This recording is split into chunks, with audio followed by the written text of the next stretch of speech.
Estimados, ¿cómo están? Bueno, nuevamente hoy en nuestro podcast Salud y Bienestar tenemos como siempre un invitado de lujo, unos temas súper interesantes hoy. Vamos a hablar con el doctor Alberto Cuevas, que es quiropráctico, para ver, siempre le estaba comentando antes de empezar que a veces veo estos videos donde la gente está acostada y de repente le voltean la columna y como que destrancaran alguna columna y digo, bueno, ¿tendrá esto sentido? Porque la columna va a volver a su lugar o una vez se golpea las articulaciones. Esto elonga las articulaciones o no. Entonces, bueno, creo que va a ser un tema, una conversación bien interesante. No se la pierdan. Vamos a conversar con el doctor Alberto Cuevas. Bueno, bienvenido, estimado. Primero que nada, ¿qué hace un quiropráctico?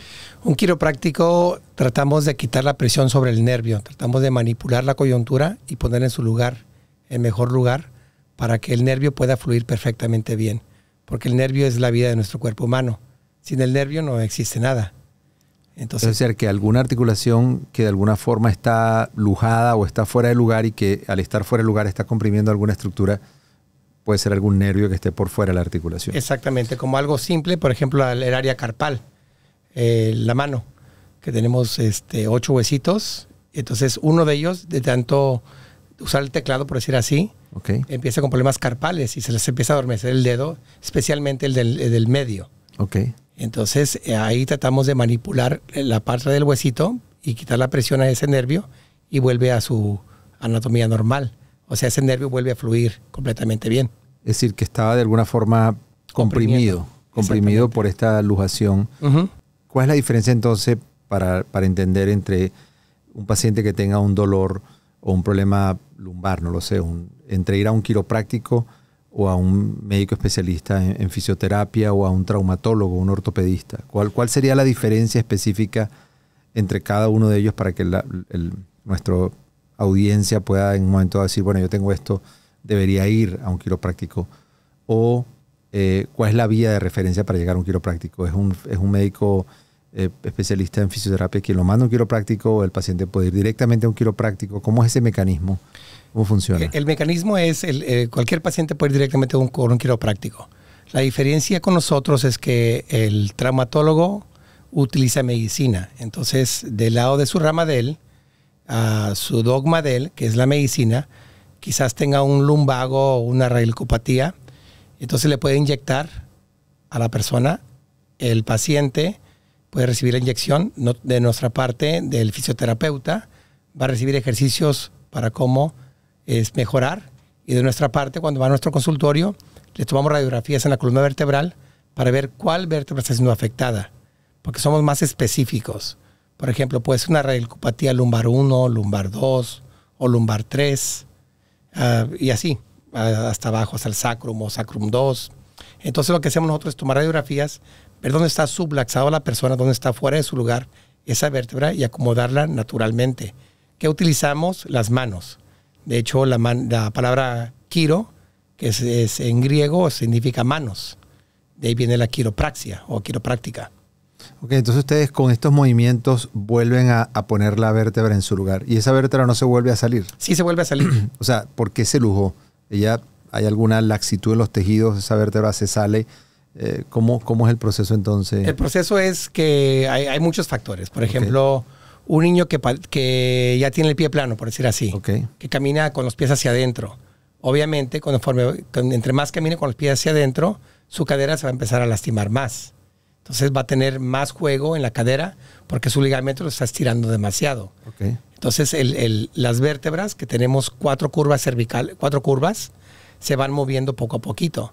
Entonces lo que tratamos nosotros de hacer es acomodar esa columna vertebral en su lugar lo mejor posible. Por ejemplo, puede llegar un paciente como, por decir así la palabra, muy jorobado, que se le dice kyphosis. Y puede estar afectando la vértebra T10. Y está muy, muy jorobado. Entonces, lo que tenemos que hacer primero es acomodar esa vértebra para quitar el jorobado y poderlo enderezar mejor. Otros pacientes, por ejemplo, los niños, muchos niños les doy plantillas para empezar a mejorar, que el niño empiece a caminar correctamente bien y ocupe ver al quiropráctico solamente una vez al mes. No es de que nosotros no tratamos el dolor, tratamos la salud. Tratamos de mantener al paciente en su óptima salud. Por ejemplo, el celular. Nosotros queremos 5G, queremos la velocidad más rápida. Entonces, ¿cuál es la velocidad más rápida que ocupamos de nuestro cerebro cuando manda el mandato a que se abra o se cierre la mano? Pero si está subluxado el hombro, por decir así, y no permite que esa vía del nervio continúe, entonces no deja que la mano reciba la señal. O se hincha, o se inflama. Ok, pero si alguien tiene pie varo o alguno de estas malformaciones, igualmente también lo ve el ortopedista. Sí. O el ortopedista infantil y hace todo un análisis de la marcha o del eje para decir lo que le van a colocar. Sí, ¿no? sí, pero desgraciadamente, especialmente aquí en Estados Unidos, no todos los seguros cubren las plantillas. Ok. Entonces es más accesible para nosotros los quiroprácticos proveer las plantillas, que no son caras. Ok. Nosotros vemos todo el esqueleto humano completamente. Y claro, cuando ustedes ven alguna anormalidad que requiere algo médico, pues lo refieren a un ortopedista, a algún especialista en columna, si es algo que no es simplemente una lujación o algo que se pueda volver a su lugar. Sí, exactamente. Nosotros tratamos de mejorar al paciente lo mejor posible y tratamos de prevenir que el paciente pase por algo quirúrgico. Si, decir así, una ciática. Sabemos que la ciática se compone de 7 vértebras diferentes. Empieza desde la T10. Y poco a poco cada raíz del nervio se va pasando más grueso y más grueso y más grueso, que llega hasta el piriformis, y ahí es donde se forma el nervio ciático. Entonces toda la gente piensa que un dolor de la pierna hacia abajo viene de la ciática. Sí, pero ¿de dónde originó? ¿De qué parte originó? ¿Dónde está el origen de ese dolor de la ciática? Entonces hay pacientes que ocupan hacer una resonancia magnética, si tienen un disco herniado, o que le llamamos aquí en Estados Unidos un disc bulge, que todavía no se hernia completamente, esto más está como un poquito con una ampollita, la mejor palabra de decir en mexicano o español. Entonces tratamos de prevenir que el paciente llegue a la cirugía, porque sabemos veces que la cirugía, el 50% queda bien, el 50% queda mal. Entonces, ¿cómo vas a jugar la moneda? ¿Hacia arriba, hacia abajo? Entonces, no quieres, hay muchos pacientes que tienen pavor a la cirugía. Y estadísticamente somos muy económicos en resolver la ciática en muchos pacientes, y más económicos.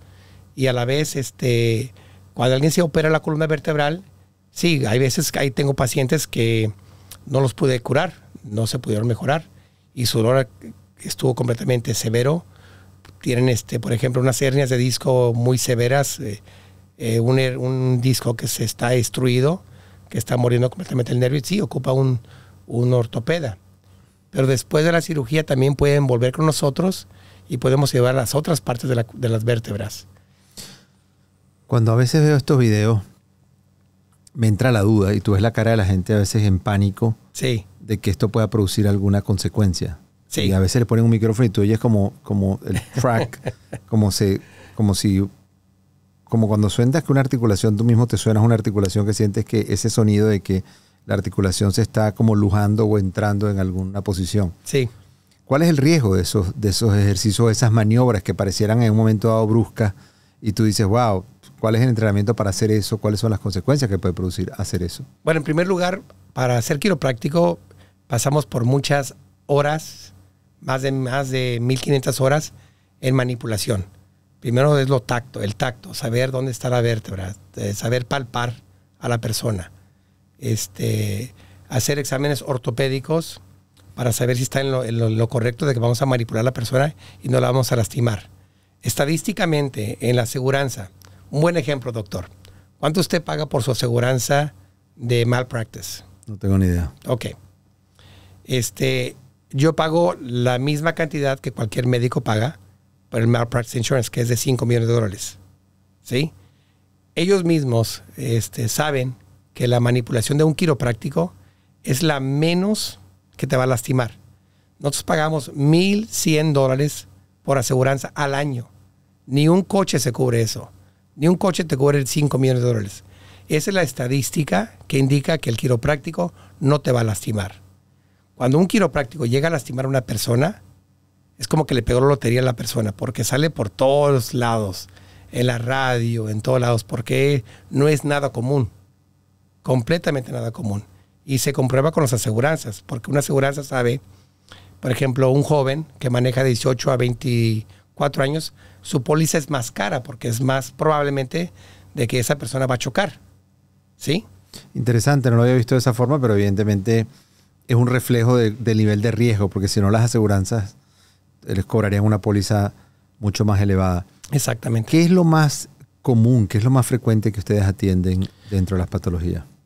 Yo en mi clínica es una clínica completamente familiar. Entonces mis pacientes son, curiosamente tengo pacientes desde 3 meses, hay pacientes hasta 92 años, 94 ¿3 meses de edad? 3 meses de edad. ¡Wow! Hay bebés que nacen y utilizan los forceps para sacar al bebé. Entonces daña la parte del cráneo. Entonces las suturas del cráneo hay que moverlas un poquito para poder mejorar al bebé. Desde esa etapa empezamos.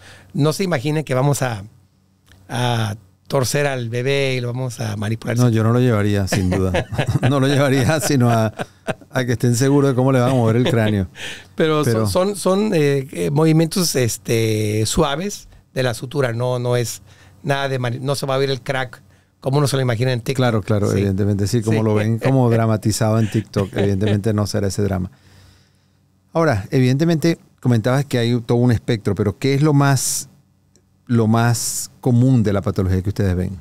Lo más común, dolor de cabeza. Ok. Adormecimiento de brazos. Ok. Ciática, pie plano, fascitis, tortícolis, rigidez del cuello, que no pueden mover el cuello.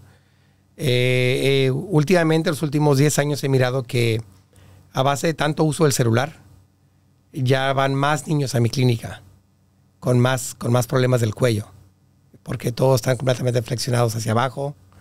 Niños amanecen completamente tiesos del cuello y el Tylenol no les hace el efecto. Entonces van conmigo y le acomodo yo la vértebra. ¿Esa tortícolis es una vértebra o es una contractura del músculo? No, la tortícolis es porque 3 nervios se oprimen, que es el cervical 2, cervical 3, cervical 4. Entonces, al oprimirse ese nervio, el esternocleidomastoid, que es el músculo que va en la parte de enfrente, se hace un espasmo muscular y se contrae hacia enfrente. Y ya no deja que el cuello se mueva completamente. Entonces, lo que hacemos, ahí usamos parte de la fisiología. Usamos hielo, yo uso estimulación eléctrica para cansar un poco. De hecho, hacemos más espasmo a ese músculo para cansar al músculo para poder manipular la vértebra sin que no le duele al paciente. Me imagino que eso debe ser doloroso. No, pero cuando uno tiene una tortícolis que no te puede ni tocar el cuello, ¿cómo hacen? No duele. No duele, sí, es impresionante. Es nuestro ajuste quiropráctico es muy específico. Okay. No es nada bruto, no es nada brutal. Estamos bien educados a mover nuestras manos conforme es la vértebra. Sabemos anatómicamente cuánta curva tiene el cuello cervical, cuánta curva tiene la torácica, cuánta curva tiene la lumbar, cuánta curva tiene el sacral. Entonces saben exactamente cuánto hay que moverlo y en qué dirección. Exactamente. Sabemos los facets, cómo están ubicados, cómo está ubicado una vértebra con otra. Entonces, cuando manipulamos, sabemos manipular en cierta forma muy bien de que no vamos a lastimar al paciente. Wow. ¿Qué es lo más complicado que has visto en tu experiencia de años de quiropráctica? El más complicado es, hay ciertas neuropatías que están afectando desde la cervical 1 hasta el sacrum 1, es donde llega el paciente y le das un dibujo de su cuerpo humano y le dices, por favor indique sus malestares. Y circulan los pies, la rodilla, las caderas, la espalda. Y ellos quieren que en una sesión es que uno sea que esté bendecido por Dios y lo toques y se resuelve todo. Exactamente. Bueno, estamos hablando con el doctor Alberto Cuevas, especialista en quiropráctico, es quiropráctico y bueno, súper interesante.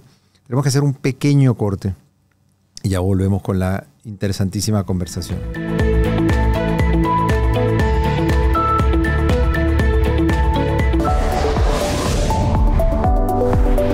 En la vida, no importan los pasos que damos, sino las huellas que dejamos.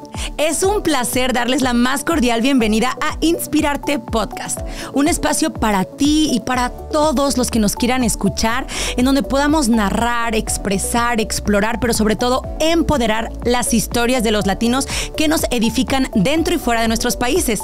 Aquí en Inspirarte Latinos haremos que tu corazón lata más fuerte que nunca y contaremos las historias que realmente dignifican a nuestra comunidad. Inspirarte Latinos, historias que harán latir tu corazón.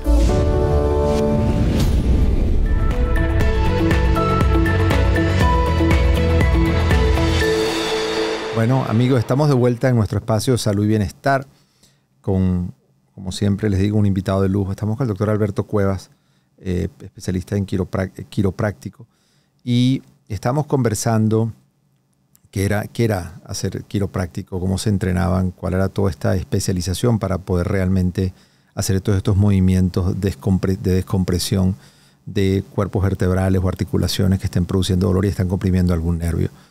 Y estábamos entendiendo la diferencia entre lo que era ser quiropráctico y lo que era fisioterapeuta o ortopédico o traumatólogo. Cuando ellos referían los casos a los traumatólogos, cuando eran casos que requerían un tratamiento adicional. Y estábamos conversando cuáles eran las patologías más frecuentes que ellos veían. Una de las cosas que me estabas conversando era la fascitis. Esas son fascitis plantares. Fascitis plantares. Okay. ¿Cómo se resuelve eso? Por ejemplo, si un paciente tiene un neuroma de Morton, una compresión en la planta del pie, algún dolor, ¿cómo resuelven generalmente eso? Yo lo que yo hago, le tomo radiografías. Esa es otra de las fases que hacemos en la quiropráctica. Que somos, tenemos el derecho también de tomar radiografías y también leerlas. Yo llevé un curso de hasta 1000 horas de radiografía. Entonces ese es un plus para nosotros. El paciente puede tener un osteofito en la parte calcánea. Entonces esto puede ser su fascitis mayor. Entonces le van a hacer una plantilla que es como tipo forma de herradura para que el osteofito o el callo no le esté molestando ya a la parte calcánea. Entonces cuando pisa el paciente ya amortigue el pisar. Para que no apoye esa zona. Para que no apoye esa zona. Aparte en mi consultorio yo uso terapia de láser que ayuda para la fibrosis, para romper la cicatrización. Aparte usamos ultrasonido, corriente eléctrica, y aparte manipulamos los huesitos para que se puedan mover, porque pueden tener una artrosis, pueden tener, por ejemplo, el navicular. El navicular ya se está pegando a uno de los huesitos, entonces esa parte puede hacer que no haga el movimiento completamente esa persona, que no pueda, por ejemplo, doblar completamente bien el pie cuando uno quiere caminar perfectamente bien. Les explico yo al paciente de que vivimos en un país ya donde todo es plano. Ya tenemos más de, no sé, ¿qué será? Más de 1500 años en este mundo, y nadie empezó a nacer caminando sobre cemento. Entonces el calzado tiene que ver mucho también. Educar a las personas de no usar un calzado muy plano. Si hay ciertos tenis que lastiman más, entonces, educarlos a ellos a usar plantilla, a saber hacerles también ejercicios. Hay ejercicios que se usan con toalla, que después de bañarse, al sentarse, saber doblar los dedos de los pies para hacer el arco del pie. A los niños que llegan con fascitis, que ya están empezando también a llegar muchos, enseñarlos a cómo caminar correctamente bien, cómo tienen que hacer ejercicios, cómo levantar sus pies hacia arriba, sostenerse de sus pies como si fueran bailarines, por decir así, sostenerse por 10 segundos y luego bajar sus pies. ¿Para qué? Para que el músculo de gastrocnemius se estire perfectamente bien, estire el tendón de Aquiles, el tendón de Aquiles también extienda el músculo de soleus, y así la fascitis no duele tanto. Wow, qué interesante. ¿Cuál es el zapato ideal que debería usar uno? Por ejemplo, estaba de moda como que iban y te hacían un estudio creo que era la Nike, que te paraban en Sí. estas como totalmente transparentes y hacían unas imágenes para ver cómo era tu apoyo del pie, Sí. para ver si era un pie plano o no, y en base a eso te diseñaban un zapato perfecto para tu pisada. ¿Cómo ha avanzado eso? Ha avanzado muchísimo. De hecho, yo utilizo una compañía que se llama Foot Levelers. Tienen más de 150 años esa compañía haciendo plantillas.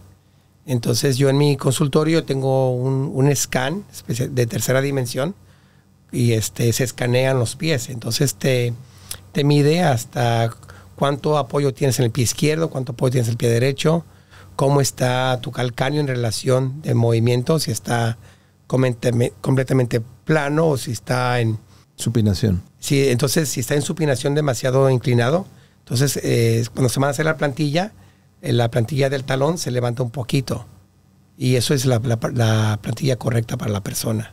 Claro, pero es bien importante ese estudio para saber realmente cómo está apoyando, porque tú ves que a veces en las farmacias venden todas estas plantillas y la gente como que tiende a poder comprar estas diferentes plantillas. Sí, Lo correcto es ir a un quiropráctico que te haga un estudio de la pisada y pueda realmente saber dónde está el punto de apoyo y definir cuál debería ser la anatomía de esa plantilla, ¿no? Exactamente. Y lo mismo también lo hace el podiatra.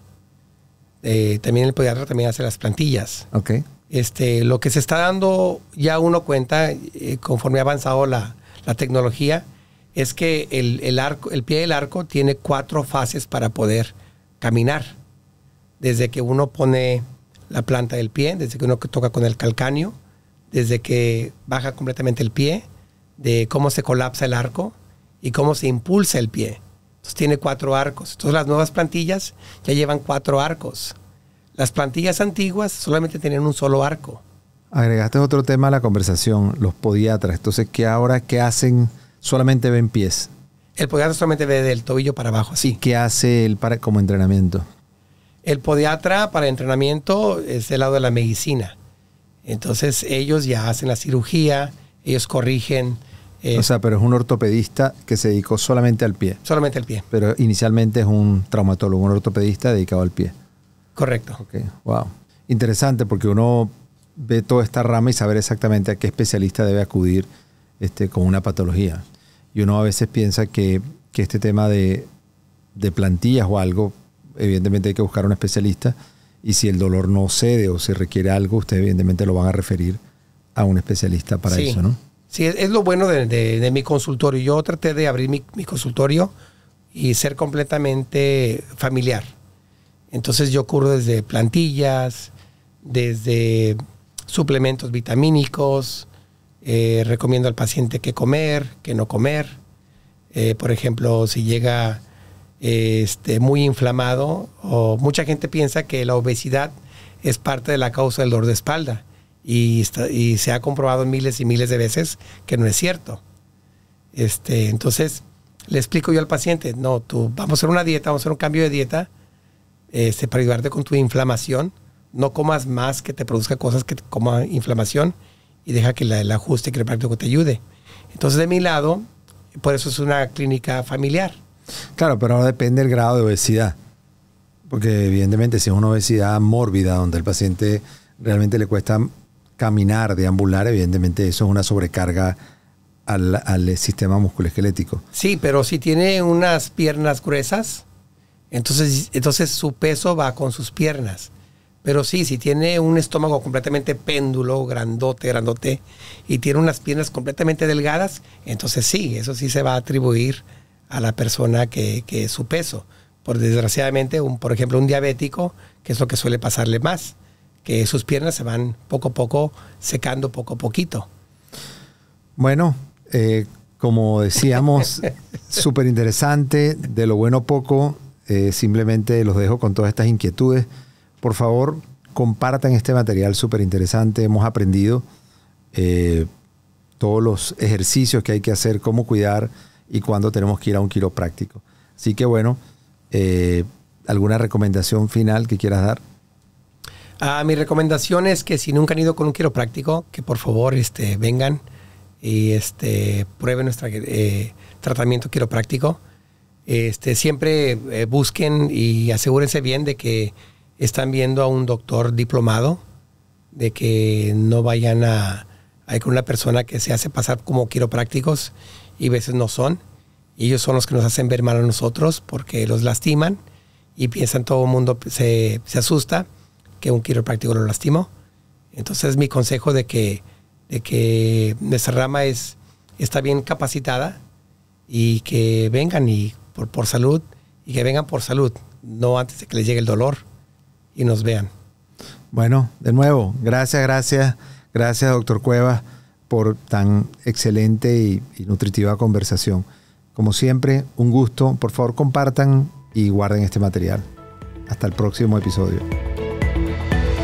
Salud y Bienestar es producido en los estudios de Uno Productions en Glendale, California. Producido por René Sotelo. Dirección, Alberto Arbelo. Coordinadora de producción, Patricia Gasperi. Producción ejecutiva, Luis Medina. Productor asociado, Aleira Tomás. Postproducido por Cristian Walter. Edición, Carlos Knight.